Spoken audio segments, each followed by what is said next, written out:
আপনি যদি pregnancy plan করছেন তাহলে অবশ্যই একজন ডেন্টিস্টের কাছে গিয়ে ওরাল চেক আপ করানো খুবই জরুরি। কারণ রিসার্চ বলছে প্রেগনেন্সি চলাকালীন সময়ে অথবা প্রেগনেন্সির আগে থেকে যদি দাঁতে কোনো ইনফেকশান থাকে তাহলে সেটা কিন্তু আপনার এবং আপনার বাচ্চার স্বাস্থ্যের পক্ষে খুবই ক্ষতিকারক। কারণ অনেক সময়ই দেখা যায় যে বাচ্চারা জন্মের আগেই ডেলিভার হয়ে যাচ্ছে, যেটাকে প্রিটার্ম ডেলিভারি বলা হয়। অনেক সময় দেখা যায় বাচ্চার জন্মের সময় বাচ্চার ওয়েট খুবই কম থাকে, যেটাকে লো বার্থ ওয়েট বলা হয়। এবং অনেক সময়ই এই ইনফেকশনের জন্য প্রেগনেন্ট ওম্যান যে আছে তার ব্লাড প্রেশার খুবই বেড়ে যায় এবং ইউরিন দিয়ে প্রোটিন রিলিজ হয়, যেটাকে এক্ল্যাম্পসিয়া বলা হয়।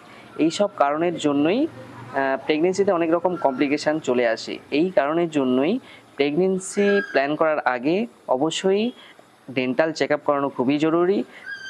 ডেন্টিস্টের কাছে যান এবং তাদের পরামর্শ মতন সঠিক চিকিৎসা করান।